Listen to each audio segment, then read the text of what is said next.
Mercredi 8 décembre 2021, la directrice générale du Fonds monétaire international, Madame Kristalina, a été reçue par le président de la République, Félix-Antoine Tshisekedi. Au centre de cet échange entre le président RD congolais et la patronne du FMI, le programme triennal conclu entre cette institution des Bretton Woods et la RDC. J'ai eu l'occasion de saluer l'engagement réitéré du président à promouvoir une meilleure gouvernance et une grande transparence, a déclaré la patronne du Fonds monétaire international. Hormis l'évaluation du programme en cours dont la première revue a été satisfaisante, la République démocratique du Congo peut espérer sur un autre appui du FMI dans les cadres du crédit carbone. C'est dans le cadre de ces réformes internes au FMI, il est envisagé un fonds pour la résilience qui sera mis en place vers la fin de l'année prochaine et qui comprendra un volet sur les questions de durabilité environnementale. Et ça nous concerne, nous particulièrement, en tant que République démocratique du Congo et plus largement en tant que pays du bassin du Congo, parce qu'il y a la question du crédit carbone, la question de la préservation des forêts. La République démocratique du Congo a conclu avec le Fonds monétaire international un programme triennal avec à terme un décaissement d'environ 1,5 million de dollars américains et bénéficie également de l'allocation générale de droits de tirage spéciaux estimés à près de 1,5 milliard de dollars américains. À Dar es Salaam, en Tanzanie, le Premier ministre Jean-Michel Samalou Kondé s'y est rendu ce jeudi 9 décembre 2021 à l'occasion de l'anniversaire de l'accession de la Tanzanie à sa souveraineté nationale et internationale. Le chef du gouvernement congolais représente donc le président de la République Félix-Antoine Tshisekedi et président en exercice de l'Union africaine à cette fête nationale de l'indépendance de la Tanzanie sur invitation de son homologue, la présidente Samia Suluhu. Notons que la Tanzanie est une république fédérale née le 26 avril 1964 de la fusion du Tanganyika et de Zanzibar qui avaient accédé à l'indépendance respectivement le 9 décembre 1961 et le 10 décembre 1963 après les colonisations allemandes et britanniques. La Tanzanie est entourée au nord par le Kenya et l'Ouganda, à l'ouest par le Rwanda, le Burundi et la République démocratique du Congo, au sud-ouest par la Zambie et le Malawi et au sud par le Mozambique. Le pays couvre 945,087 km² et comptait 58,5 millions d'habitants en 2018. Le principal pôle économique de la Tanzanie est donc Dar es Salaam.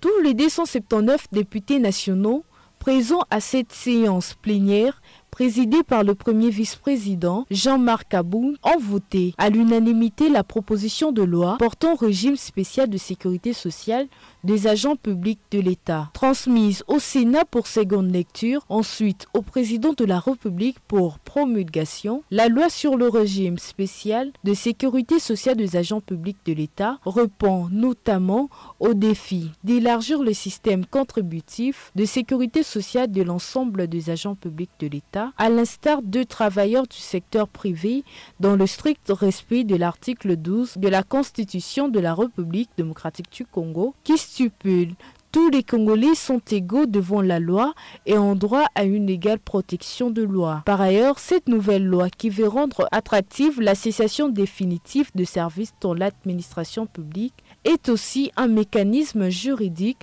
de rétablissement de l'égalité de protection législative de travailleurs en introduisant un régime nouveau, homogène, spécial et efficace de sécurité sociale en faveur des agents publics de l'État. Présent à cette plénière, le député Guy Mafuta se réjouit de ces votes. Aujourd'hui, la Chambre basse vient d'accomplir un pas important dans le social des Congolais. C'est vraiment droit dans ce que le chef de l'État appelle le peuple d'abord. Déjà, dès l'année prochaine, c'est même le sens de l'amendement parce que la Commission et ceux qui ont proposé la loi voulaient que cela prenne 12 mois. Le temps de sensibiliser, le temps de réunir les moyens. Nous avons dit non. La souffrance de notre population n'est pas à attendre et l'État ne doit pas faire prolonger les inégalités. les privés sont sécurisés et ceux qui travaillent pour lui ne le sont pas. Il était important, puisque le budget déjà, le projet de budget prévoit une ligne budgétaire pour cela, il était important qu'au plus tard, 30 jours après, que cette loi puisse entrer en vigueur, que cela voit le jour. C'est depuis mercredi 2 décembre dernier que l'Assemblée nationale avait adopté le rapport de la commission socio-culturelle relatif à l'examen approfondi de la proposition de loi portant régime spécial de sécurité sociale des agents publics de l'État. D'après le docteur Jean-Jacques Mouyembe, coordonnateur de la riposte contre la pandémie à Covid-19 en République démocratique du Congo, au regard de la montée des cas de contamination dus au coronavirus enregistrés en RDC, il y a lieu de confirmer que le pays traverse sa 4e vague de Covid-19. Nous pensons que nous sommes en pleine 4e vague parce que le nombre de cas ne fait qu'augmenter au jour le jour et nous avons atteint à peu près ce qui s'est passé au début de la 3e vague avec plus de 200 cas en moyenne par jour. Et nous pensons qu'avec les menaces que nous avons actuellement de l'émergence de la souche Omicron, la situation va donc s'empirer.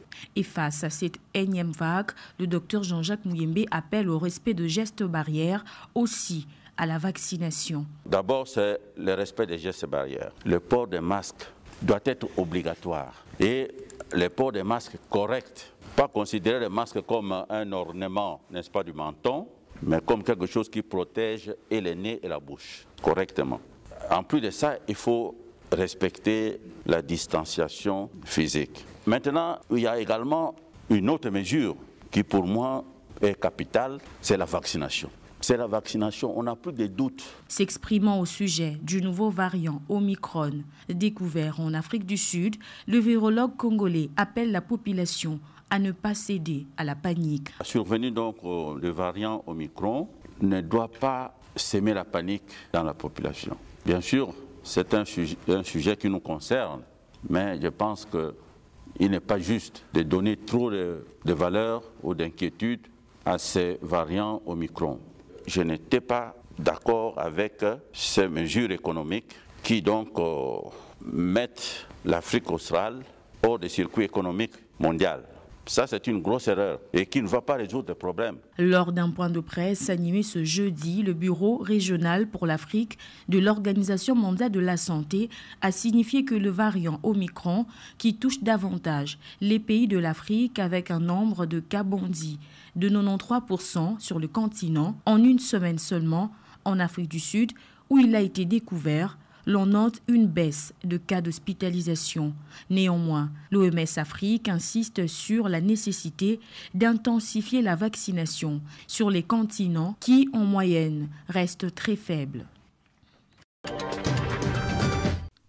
Au cœur de cet échange entre le ministre de l'EPST, le professeur Tony Mwabakazadi, et une délégation de l'Agence française de développement conduite par Bruno Aubert, ambassadeur de France accrédité en RDC, le projet pilote de construction d'un grand centre de formation des enseignants dans la province du Kasaï central. Selon le DG de l'AFD, il s'agit d'un nouveau programme sur la formation de maîtres intitulé Molakisi Telema, dont le protocole d'accord a été signé mardi à la Cité de l'Union africaine entre la RDC et la France, en présence du chef de l'État Félix-Antoine Tshisekedi. À travers ce projet, la France veut appuyer les efforts du gouvernement congolais sur la qualité de l'enseignement dans le cadre de la coopération bilatérale entre les deux pays dans le domaine de l'éducation.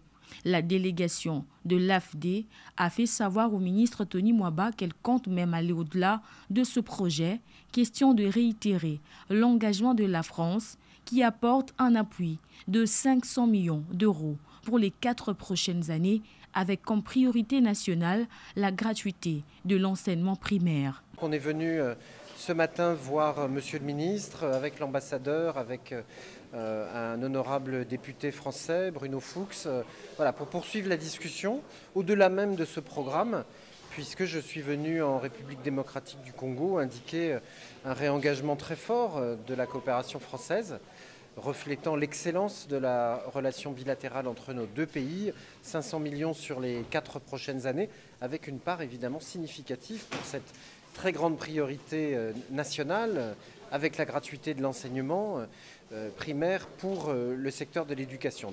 Alors on va, je crois, très bientôt poser la première pierre autour du ministre dans le Congo central pour poser la première pierre du projet et donc passer le signal très concret aux populations de l'équipement qui va être financé avec terrain de sport, avec les différents outils qui vont permettre aux maîtres de se former de telle sorte qu'ils puissent ensuite diffuser leurs compétences.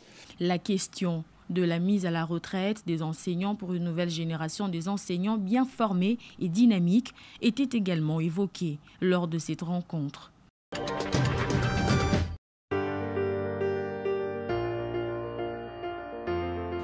La corruption touche beaucoup de secteurs de la vie nationale. Elle est un fléau à combattre à tout prix. C'est dans ce cadre que l'humanité célèbre, le 9 décembre de chaque année, la Journée internationale des luttes contre la corruption, placée cette année 2021 sous le thème « Votre droit, votre défi ». L'objectif poursuivi est celui de sensibiliser le monde à connaître le rôle de la Convention en matière de lutte et prévention contre la corruption. Et en marge de cette journée, l'Agence de prévention et de lutte contre la corruption, APLC, a lancé une campagne de sensibilisation dénommée « Ça, c'est de la corruption, je dis non » en vue de renforcer l'intégrité et fédérer l'opinion autour des questions anti-corruption. Cette action d'utilité publique se décline en 3 volets, dont un spot TV pour informer, prévenir et susciter un intérêt en ce qui concerne la lutte contre la corruption.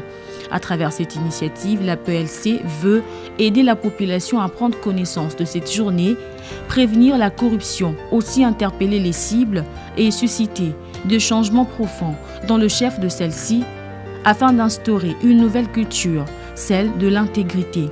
Il convient de signaler que le président de la République, Félix-Antoine Tshisekedi, a fait de la lutte contre la corruption son cheval de bataille, d'où la mise en place par la présidence de la République des agences de lutte contre ce fléau, dont l'APLC, aussi l'Inspection générale des finances. Rappelons tout de même que la corruption réduit l'efficacité et la qualité de services publics. Elle contribue à maintenir les populations les plus vulnérables dans la spirale de la pauvreté, à renforcer les inégalités et accentuer les fragilités sociales.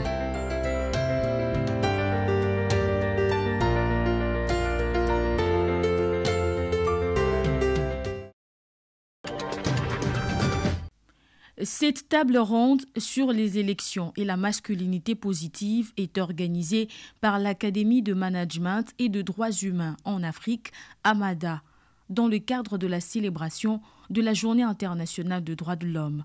Plusieurs thématiques étaient exposées au total par 4 conférenciers, femmes et hommes, sur notamment élections et processus de l'élimination des violences faites à la femme en RDC, quelle perspective pour 2023, masculinité positive, l'attitude de partis politiques, d'autres candidats, la communauté et des proches vis-à-vis d'une candidate femme, l'apport de l'homme congolais dans la construction d'une société sans violence sexuelle basée sur le genre et enfin état des lieux de la mise en œuvre des recommandations de l'EPU RDC en rapport avec les violences sexuelles basées sur le genre. Les conférenciers reviennent ici tour à tour sur la quintessence de leurs exposés. Nous avons soulevé les problèmes qui embastillent un peu les droits des femmes, notamment les violences sexuelles et la discrimination nocive qui ne permettent pas aux femmes congolaises de s'exprimer et d'exercer, bien évidemment, avec toute plénitude leurs droits politique, mais aussi droit en tant que citoyenne congolaise. Il a été pour moi question d'analyser au fait de la contribution des hommes dans la lutte contre les violences basées sur le genre, dans le domaine qui nous réunit effectivement celui de la question électorale, comment est-ce que les hommes pouvaient eux aussi pousser de façon à contribuer à l'accroissement de la représentativité des femmes. Et comme je l'ai dit, ici il faudrait qu'on arrive appuyer sur les lois, trouver un moyen contraignant, par exemple, de dire aux partis politiques que soit on aligne autant des femmes, sinon la liste n'est pas prise en considération. L'une des femmes intervenantes à ces assises, Mme Christine Toumba, salue les avancées significatives enregistrées quant à la représentativité des femmes dans le gouvernement Samalou Kondé. Je pense qu'il est important de considérer les avancées. On ne peut pas nier d'où on est parti et où est-ce que nous sommes aujourd'hui. Aujourd'hui, c'est important de considérer le fait qu'on est quand même, on a évolué de 12% à avoir à peu près 30% des femmes au sein du gouvernement national. C'est quelque chose qu'il faut encourager, mais ça ne suffit pas au fait.